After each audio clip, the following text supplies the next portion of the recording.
اعوذ باللہ من الشیطان اللعین الرجیم بسم اللہ الرحمن الرحیم۔ سامعین محترم،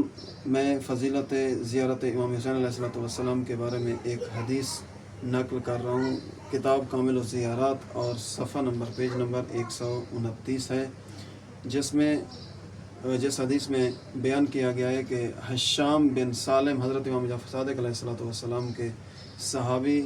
حضرت کی خدمت میں حاضر ہوتا ہے اور عرض کرتا ہے، یابن رسول اللہ، اگر کوئی آدمی کسی مجبوری کی وجہ سے یا کوئی بیماری کی وجہ سے حضرت سید الشہداء کی زیارت کے لیے نہ جا سکے تو پھر دوسرے آدمی کو نائب الزیارہ بنا کے مال دولت دے کے بھیج دے تو اس کا کیا اجر ہوگا؟ حضرت فرماتے ہیں، پہلے قسم کا جو پہلا اجر ہے وہ یہ ہے کہ جتنا بھی درہم و دینار، روپیہ اور پیسہ جتنا بھی یہ خرچ کرے گا تو پروردگار عالم اس کو ہر روپیہ، ہر درہم و دینار کے بدلے میں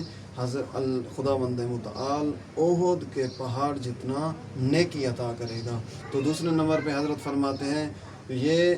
مال جتنا بھی اس زائر کو دے گا، نائب الزیارت کو دے گا، وہ خداوند متعال اتنا ارحم الراحمین ذات ہے، تو جتنا بھی وہ مال خرچ کر چکا ہوگا حضرت کی زیارت کے لیے، وہ خداوند متعال کسی نہ کسی صورت میں اس کو واپس لوٹائے گا۔ اور تیسرے نمبر کے اوپر حضرت امام جعفر صادق علیہ السلام ارشاد فرماتے ہیں، جو بھی بلائیں اس کے اوپر آنے والی ہوتی ہیں تو پروردگار عالم وہ بلائیں اس سے دور کر دے گا، اور پھر اس کا مال بھی محفوظ ہو جائے گا اور اس کا رزق بھی پاک ہو جائے گا۔ تو